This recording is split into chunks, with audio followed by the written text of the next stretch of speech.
Welcome everybody, welcome back. My name is David. I'm here with our celebrity guest. It's Scott Morrow from with UNLV currently, but a seasoned traveler of the casino business. Yes. And we're going to introduce a new topic today that not many people can talk about really, and that's the international sort of casino plays that exist currently. Correct, yeah. I had a chance to do two Big ones. overseas gigs, yeah. Big ones. All right, so let's talk about them. So what was number one? Number one was Macau. I mean, it doesn't get any bigger. It's big. It's That's biggest the biggest it gets. Yeah. So I had just finished up the opening of Red Rock. I was on the Red Rock opening team. Okay. Unbelievable That project. small resort up on the west side. What a. It's essentially the flagship, I think, of all station properties. Oh, yeah. By far the nicest. All of our dealers, that's the first casino. They're like, how can I get to Red Rock? It's still a great dealing job. Oh, it's a fantastic dealing job. Still a great dealing You got to job. know a few games, by the way. Can't go there as a break-in. You got to be a seasoned dealer. Be ready to dual rate. Oh, really? Be Oh, ready yeah. to dual rate? If you're getting in the door this Yeah. late in the game, Yeah. you got to be able to dual rate. Dude, I have a favorite Keno machine there. I'll have to share that with you guys later. It's very close to the bathroom, so it's fantastic. I get to play my 20 card. I'm close to like the ticket redemption. It's fantastic. By the way, the layout there is fantastic. I love Red Rock. I used to live up there in Summerlin. Yeah. And it's still an amazing property. But anyways, That was one okay. of my greatest gigs of all time. Oh, it's fantastic place. No So doubt. anyway, we got the Red Rock opening and we were cruising and an opportunity came by for me. I'm reading about this opportunity and MGM is opening up in Macau. And I worked for Mirage for a long time. Yeah. And one of the casino hosts that were real big time hosts was working with MGM. And I went to her and I said, hey, I'd really like to get involved with this Macau project if there's a chance. And she said, did you finish graduate school yet? I said, no, not yet. When you finish graduate school, you come and see me. And she was one of my best slot players at Red Rock. Oh, right? wow. So, Yeah. I mean, real easy to find her. She was in the VIP slot area, right? It's a small world. Yeah, so the day after graduation, I buzzed the VIP slot room and there she is. And I cut into her and I said, just got my diploma, I'm ready to go. She pulls out the phone and calls Bob Moon, who was the president of that project, says, Bob, I got somebody here, I need you to see him. I told him you would be happy to see him. So she set me an appointment with the president of the MGM Grand Macau. Okay. So I go the very next day, so I go Okay. to the office, and I got to tell you, David, it was one of those deals where you have an interview, but you didn't know how it went, you know? Yes. And I always know if I got it or not. Right? You know, you get that feeling. Yeah, So no. I leave the interview and I'm driving, I'm on the 15, and he calls me, he says, Scott, this is Bob Moon. Can you meet Gabe Hunterton tomorrow at the Bellagio? Sure, of course. Yeah, So I yeah. get the second Of interview, course, yeah. and I get with Gabe, and that was really great. And Yep. he's showing me the floor plan and the cards, Wow. and this is, and after about an hour, it gets into, and this is what we're going to do here, and we'll be doing this, and we'll be Amazing. doing that, and I'm Amazing. going to need you to do this, and I'm confidence levels high. Yeah, you know? done. So the next thing I know, man, I got the gig, and I get to Macau, and it was really, really awesome. Really awesome. All right, let me scroll back. What was the degree? So what was the graduate degree? Was it English? No, man, Yeah. it was in hotel administration. Hotel, yeah. Yeah, Which, that's at why UNLV? that's why I can teach at UNLV now, because I got a fantastic. master's degree. Yeah, so that's like a big thing now, by the way. So UNLV was one of the first to really pioneer that whole sort of series of degree, and when it comes to hotels and casinos now. I got to So- tell you, gang, it opens the doors for me all the time. It's fantastic. Yeah. No doubt about it. So, okay, so you meet with them, you get to the second level. So, by then you knew you were in. Yeah. So, like, obviously, if usually the second interview, you really got to do something. So I knew for You know what 6 I mean? months that I had this gig You're in my ready to back go. pocket, right? Wow. So I start learning Mandarin. Ah. So I went, but I got to tell you, gang, learning Mandarin Yeah. to work in Macau is like learning French to work in the United States. They all speak Cantonese. Oh, really? Yeah, so that was like my first day. I get there and Yeah. we're going to be talking Chinese. I'm like, no problem, guys. I got you. I got you. They're all talking Cantonese. I had No no idea. idea. Yeah, it's like, So how long between your interview and the time you went to Macau? How long a about period was 5 that? or 6 months. Okay, 5 or 6 months. So Yeah. now, So you pick up. So now that's your thing. So what are you? What's your role? I was What's your shift job? manager. Oh, so you're hired as a shift manager Yeah. for the casino. Right. But an opening shift manager. Oh yeah, So you're going to play a role in the recruitment, opening. selection, Yeah. write the That's the big difference. write the Yep. training manual, and Okay. I had a really big piece on the training. So you go over there before the casino's actually open. 7 months before. And we're not talking a small casino. 400 tables. I opened a riverboat with like, 30, 40 tables. You know what I mean? 400 tables. 400 tables, 2,500 dealers, I 750 some floor supervisors. Wow. 162 pit managers, Amazing. and there was 7 shift managers, and I was one of those. Yep. And there was 14 ASMs, all local guys. Okay, so walk me through. So you get to Macau. So walk me through, like, where do you live? This is Like this it was is awesome. like, let's So- get off out of the casino. Yeah, Let's so start from the. gang, this is why it's really cool to get these international gigs. So first of all, Yeah. I fly into Hong Kong, Yeah. and then I take the boat, the ferry boat over, and I'm there, and somebody picks me up, and they take me to my hotel. So they put me up in a hotel for 30 days. Wow. So I'm staying at a hotel for 30 days, and they give me this coupon book for love breakfast coupons. coupons. So Yeah. for meals. Oh, fantastic. Right, so that worked out really well, Oh, and I could pretty much walk to my office. So that was pretty cool. wow. And they gave me 30 days to find an apartment, Okay. and then they give me it was like $1,000 stipend, Okay, U.S. dollars. $1,000 US. Yep. Everything over there was in patakas, Okay. Macanese money. Wow. Okay, it's like 7 to 1, really Okay. close to the Hong Kong dollar. Okay. So I had to get smart on that real quick. All right, so the coupons, did you have to go to the same place all the time? Or Yeah. Did you go to oh, really? No, It was yeah, just the man, same, it's like a dining buffet. It was room? like Oh, the okay, dining room, buffet. but then I get to know the whole staff. Oh, yeah. You know what I mean? So now Yeah. the staff's helping me out with other things that I Oh, need, nice. so. So did you find an apartment? Oh, Did you- yeah. So you Rock really? star apartment. Really? Yeah. So do enough people speak English there to kind of facilitate that, or did you have someone It was helping you? it was a super big challenge. I'm just so Yeah. it's so cool that you go to this completely foreign. I mean, I opened casinos in Louisiana. Yeah. Outside of the little drawl, you know what I mean? Everybody spoke English. It wasn't too hard, but Brother, I got to tell you, Yeah. those first 30 days, Yeah. and I'm calling my wife Karen on the like on the Skype calls, Right. And every time I left my apartment, it was on. Something crazy happened to me. wow, so it was So, fantastic. Yeah, but I mean, like, it was a learning experience. Yeah, of course. So, I mean, it's like, every time I tried to order food, the wrong thing came. Oh. Every time I tried to take public transportation, it was, You you get know, on, I like, the wind wrong up at, bus at the wrong yeah, place. yeah. All right, yeah. so is the casino built when you get there, or are they No, still building? I was hard hat and. Oh, really? Oh yeah. We went going over. We do site walks and things like that. We had the hard hat and the Okay. and the boots and everything. All right, so you go over there. So now you're going to be hiring people, right, and training people. So what part Yeah. of that? I wasn't involved in the recruitment and the selection because we Okay. had the local guys because Okay. they could speak the language. Of course. But I was with another shift manager, Yeah. my friend David, and him and we wrote the procedure manual. Okay. So, and then we put together like the training program. Uh-huh. And the long story short, I went down to check out the training one day and it was all sideways. And I went and talked to Gabe. I said, Gabe, you got to take a ride with me. And he took a ride down. And after about 30 minutes, he said, you're in charge of training moving forward. my So I'm God. like, oh, great.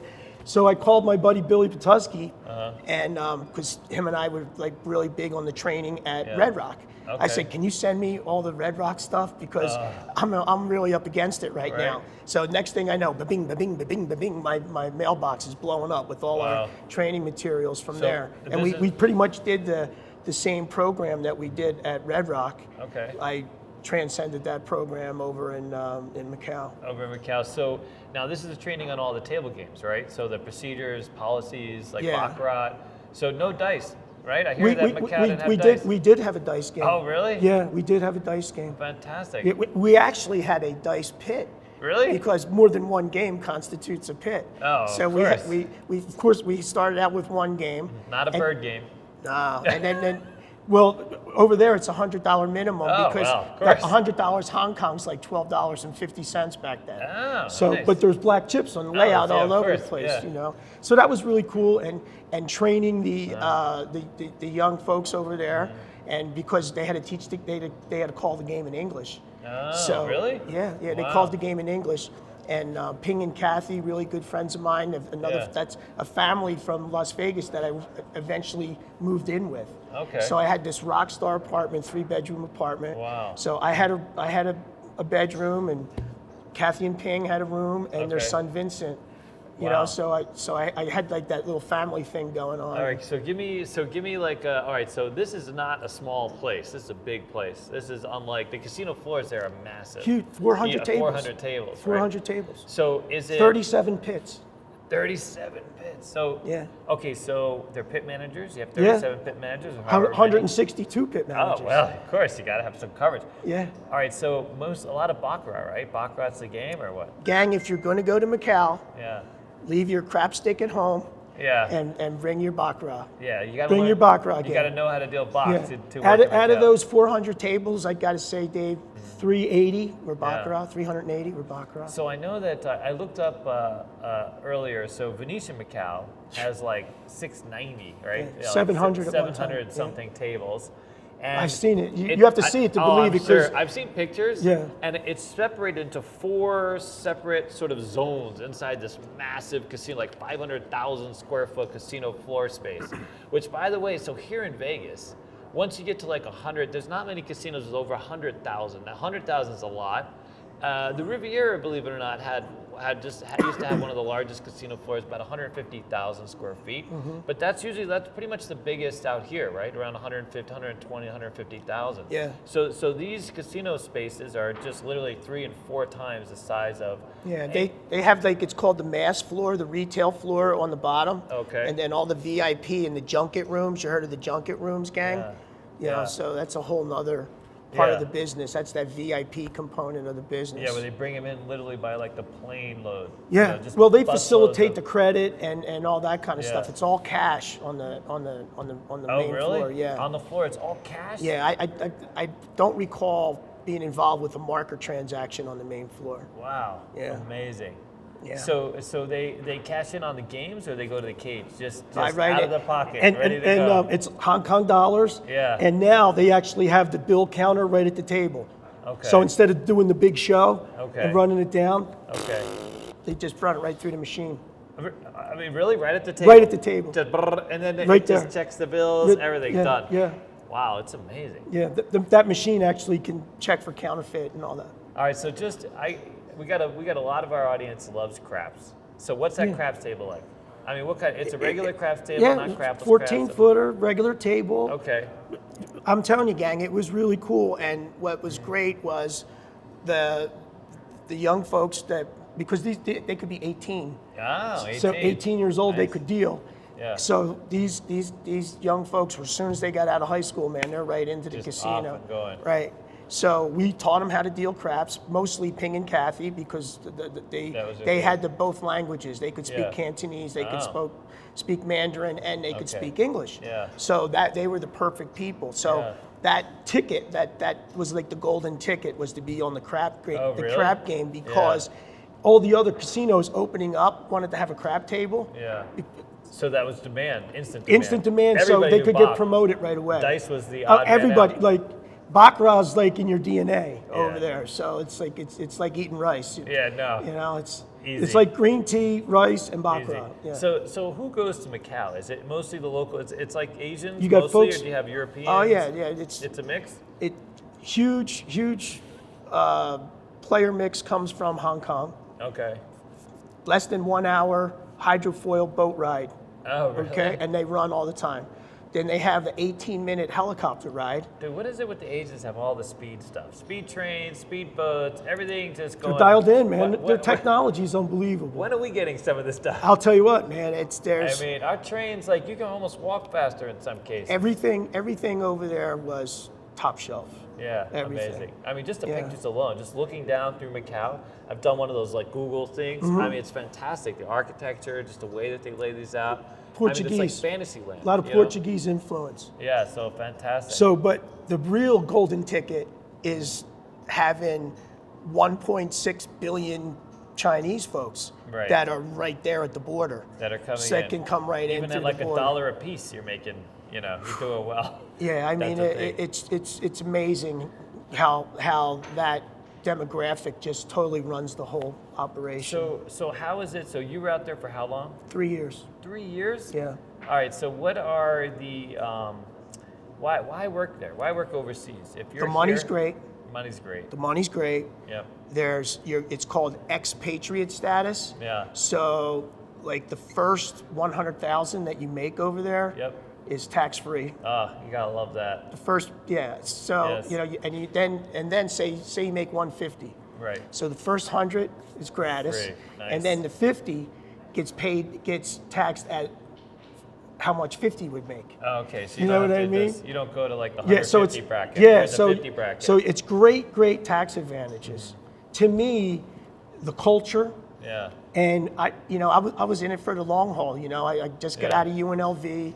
I just got done opening up Red Rock, so Yep. confidence level was high, Wow. and I really wanted to take a shot. And I said, I know in my heart that if I could pull off this gig in Macau, I could get that director spot someday, or Dude, the that's vice like, president I mean, spot. that's one of the biggest properties in the world. I mean, it's MGM Grand Macau. it's amazing. There's yeah. not many bigger than that. I mean, It was an incredible opening, man. Really incredible. so opening night. Opening night. Was there a VIP night before they actually opened the doors? We did a kind of a quasi play day. Yeah. Really not that big of a deal. Yeah. But what we did do was Yeah.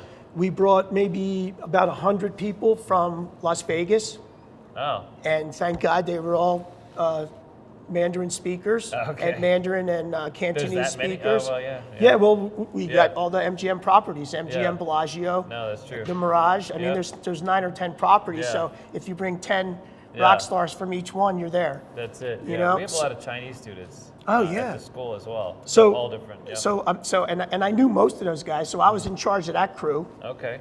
So I had to schedule them, and Yeah. we had 3 different shifts, and rotating around the opening, and they helped us out for like the first 5 or 6 days.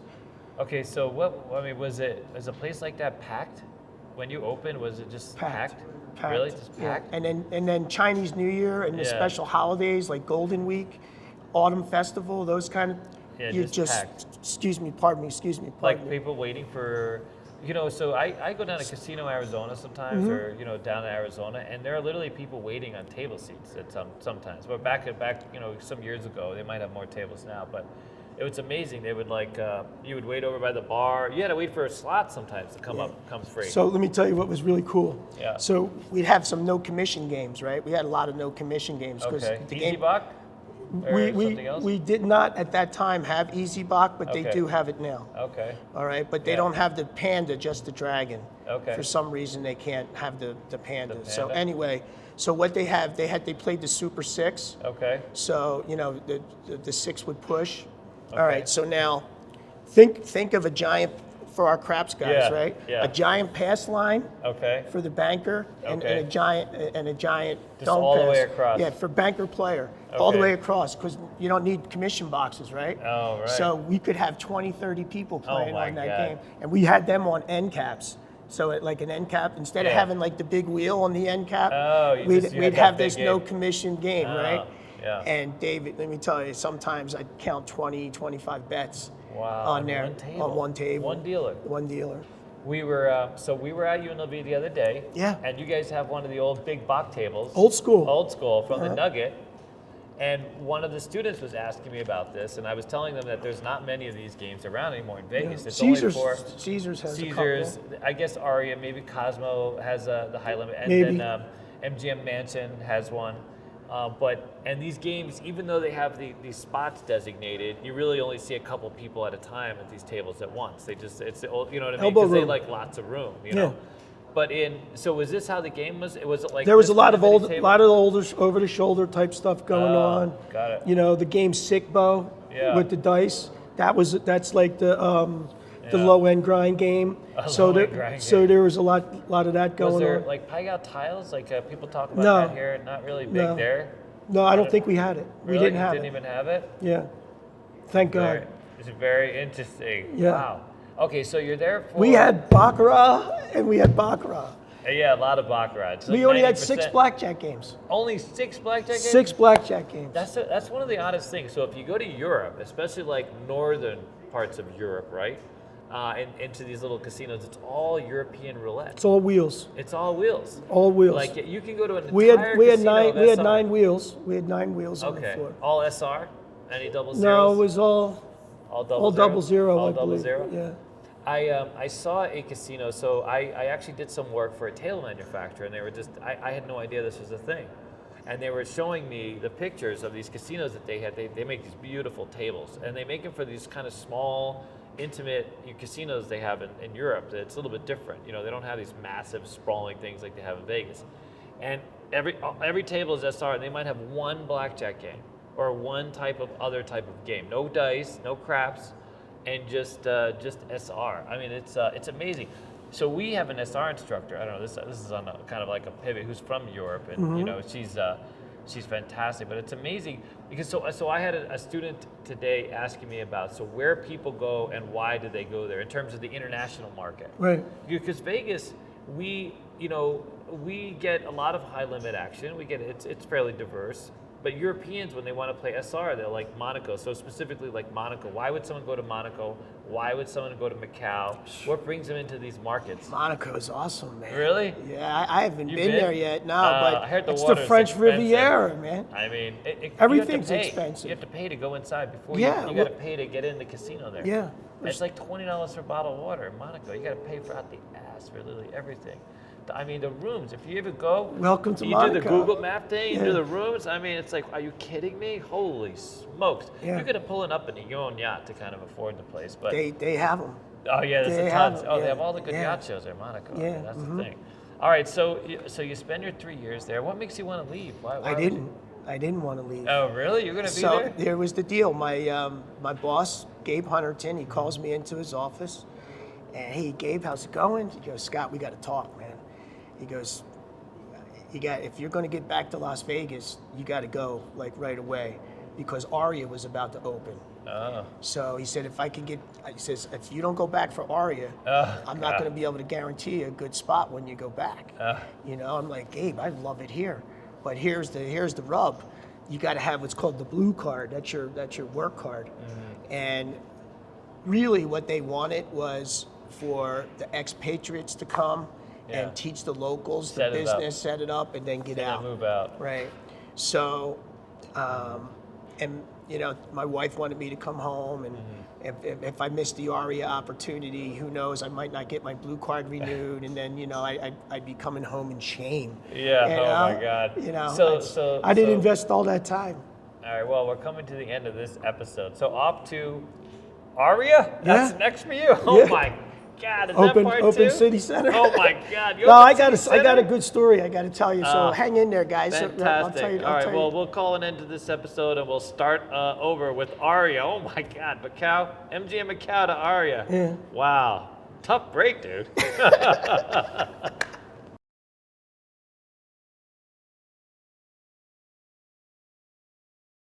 What's going on, guys? It's Alex here. We just finished recording our 12-minute challenge.